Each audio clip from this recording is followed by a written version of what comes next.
Marvel Secret Invasion Episode 3 Betrayed.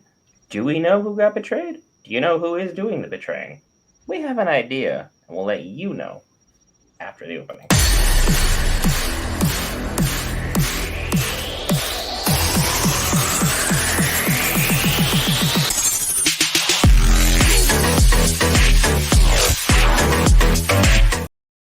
Hey guys, Brent here back for Geek Friends with the man, the myth, the marvel, the guy whose opinion you truly care about when it comes to all things red square white letters, Will Parker. And we'll make a deal with you. Hit that lovely red subscribe button in the description below if you're new to the channel and you like any of the theories that this man tosses out. Without further ado, and enough to get me to shut up, Will, thoughts, theories, episode recap. All right. I really enjoy the pacing right now. They are setting up things to really kind of go out of control at some point in time. If they really want to push it that far, like if they want to go all out war, they have the ability to go all out war within these 6 episodes. So stuff that we're looking at is Gravik is already putting things into motion, like very heavily, like from dropping off a bomb in the beginning of episode 1 to taking over the council and becoming supreme leader to having operatives infiltrate to set up and hit very specific targets and set up to cause all types of worldwide chaos. This is fantastic writing. I like the way that they're like really pushing his agenda, and he's got no hesitation, no emotion about it. He's like, I'm trying to get things done. And I feel like when we see his emotion like really come out, he's really going to get violent, and that's where the fun's going to begin. Now, so from this episode's betrayed. I'm trying to find out who's betraying who. Honestly, I feel like the title is not going to do anybody any favors. For the simple fact is, everything about the scrolls is somebody being somebody else, betraying someone else, covering something up, whatever the case may be. Like it's doing something to hide who somebody truly is or what their intentions are. So, in this episode, we've got betrayal coming in forms of Gaia, who we've already seen betray Gravik and stuff, and kind of helping her father out. We've seen what is Gravik doing with his own people because he already off one of them who he thought was telling secrets, and he doesn't even know really what he told.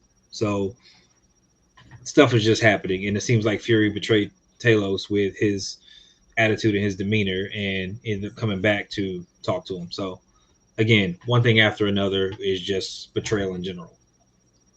The biggest thing that we got as far as Fury's wife, like we got confirmation that he knows she's a scroll. She's been a scroll for some time. They've been working together for some time. And right now, she's not really trusting of him. He's not trusting of her because she said specifically she went back to the way she used to be, which means if she was an infiltrator, she's some type of spy, she was doing all that kind of work for Fury, then she's going to do whatever it takes for self-preservation. And that's why we got to kind of get, okay, she's getting phone calls, but she don't want to talk to Fury. She's upset with him because you left me. Hell hath no fury like a woman scorned. I don't care if it's an alien woman, human woman, cat woman, whatever. Don't mess with these women.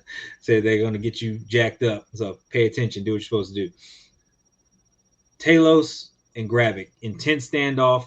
Like he is all about his daughter, and he showed some stuff. Like he's like really kind of putting in there like, don't mess with her and leave it be. But we also see that he's not who he used to be. He's getting manhandled a lot easier. I'm not sure if that's a play on his part. If he's just kind of, oh yeah, I'm gonna get captured and make it look like I can't fight or whatever because he's got something else kind of working on it, or what. I can't trust anybody in this show right now. Like I'm trying to see how everybody is handling things, and I can't trust anybody.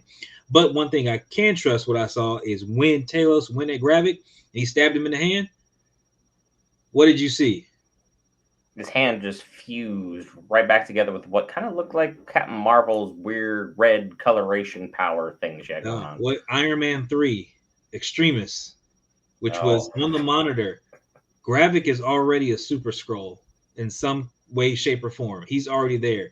I don't know how many powers he's already absorbed, but he's got something going on. It wouldn't be surprised if he makes himself the first test subject so that he can get the powers and kind of control everybody. The fact that he's got healing, like immediate healing, if he's got group powers and stuff, then he's able to stretch his limbs and stuff like that. And that's also part of regeneration and stuff as well.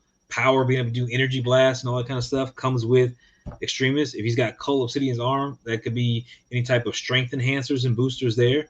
Like, he's already got something brewing in there. Like, there's a monster inside, and we're waiting to see what comes out. So, yes, he's a Super Scroll. I'm 95% sure he's a Super Scroll because he's already got powers of general. I'm just not sure what's going to classify as far as Super Scroll because usually it's multiple powers. We've only kind of seen the healing with the extremist. So, what else does he have in there? How far into the Super Scroll hole has he gone? That's a big kicker. With that being said, we know that Gravik has ties to every other scroll, and when Gravik was brought in, he's brought in by Vara, and she's the one who's like, here he came in, he came on his own, so they already had a connection. And we saw at the end of the episode, she was trying to talk to Gravik because she got a call, something needed to happen. She went to her safe deposit box, she got everything ready, and what ended up happening? She ends up getting, from what it looks like and what it sounded like, she got a phone call from Rhodey saying, meet me at the church and something's going down. Like, I don't even know if Rhodey is actually Rhodey or if he's a scroll. I have no idea right now. I'm giving benefit of the doubt because, again, we haven't seen Rhodey in a while, what's going on. But again, anything could have happened in that blip in them 5 years. Anything could have happened to the point of the first episode to the third episode. Like, it is a lot going on, and I'm going to ramble on about this stuff repeatedly until I find out the truth, what the answers are, and how deep down the rabbit hole this is going to go. Brent. So, in a redemption for the fact that I absolutely missed that Iron Man 3 Easter egg, because now that I've had time to sit here and ponder and think about it, I just forgot about it because that movie was just one of the worst things Marvel's probably put out in a long, long time. I will stand by that. However, something kind of meta here, more of a symbolism of it, if you will. Gaia is another name for a Greek titan, which was a symbolic of Earth itself. Gravik just killed Gaia. If Gravik's plan succeeds, he will continue to kill the Earth. So that is in of itself some level of symbolism that this show has started to push out.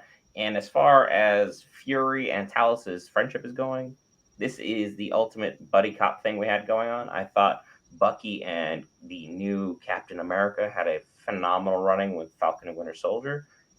This might be the new buddy system that we need to all work. But as far as Talos goes, yeah, he looks like he's getting his butt kicked on a significant higher number of bases than someone who's got 19, 20 years worth of espionage under his belt should technically have happened here.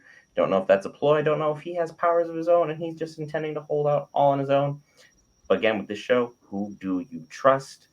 We don't know. But also, it does beg the question, if they were inside S.H.I.E.L.D. this entire time, not a whisper of Hydra saying the humans outsmarted some Skrulls. There's some continuity there that you kind of have to look at and be like, some of these things don't add up. And if these are the super spies that everyone's pretending they are, something should have come out. But at the same time, I get it just for the sake of continuing the story. We can't have too many underlining subplots that would have derailed everything else we got going on, because Captain America 2 was a phenomenal film in of itself, just having the introduction of the Winter Soldier. But I'm loving the pacing of the show. We're halfway done. Right now, this might be one of Marvel's best products they pushed out since, I want to say, Loki, as far as TV-wise. As far as movie-wise, I know they hit it out of the park with Guardians 3 and with the Spider-Man film. That was the latest one. And Into the Spider-Verse, of course. So Moon Knight was enjoyable for me, but at the same time, I still would give Loki the edge as far as I'll say Loki is better. Yeah. Loki is better, but I think Loki, Moon Knight, and Secret Invasion are some of the best things that they put out so far. Yeah. Marvel has started to recoup some of the losses that they've had because there has been burnout. The numbers are down. And this has been the least viewed Marvel product show since Miss Marvel. Just to put things into perspective, and Miss Marvel's numbers were by no means bad for any large television show, but as far as anytime you slap Marvel's umbrella under it, you expect big numbers. So the fact that people aren't watching this is a little shocking. It's a good show. It's going very well. Hopefully it doesn't go the same way Andor did, where it was a phenomenal show, But no one knows that because no one watched it. But we at Geek Variants watched it for you, the viewer, and we thoroughly enjoyed what we saw. I don't have anything else for the viewers today. How about you? I don't think Gaia is dead yet, just because Maria, hey, she died. She got a funeral, whatever. Like, she got shot. She changed back into her form. But again, I'm still not quite sure because she's been missing for a while. I don't know if she's undergone something or if she's got a counter to it. Maybe she's got some tricks up her sleeve. Not quite sure, but I need to get some finality with her to understand if she's actually gone or not. But other than that, I'm just kind of sitting and waiting at this point. Marvel does have a funny history of making us believe someone's dead when they're really not. I mean, hell, the show is entirely based upon someone we thought was dead for a long time in a movie that I've already referenced that was definitely not dead, even though he got shot in the heart because Nick Fury. If we got any of those theories right, be sure to hit that lovely red subscribe button in the description below. If not, check us out on Anchor, which takes you to tons of other great places. We'll see you in the next one. In the meantime, 2 more videos for you.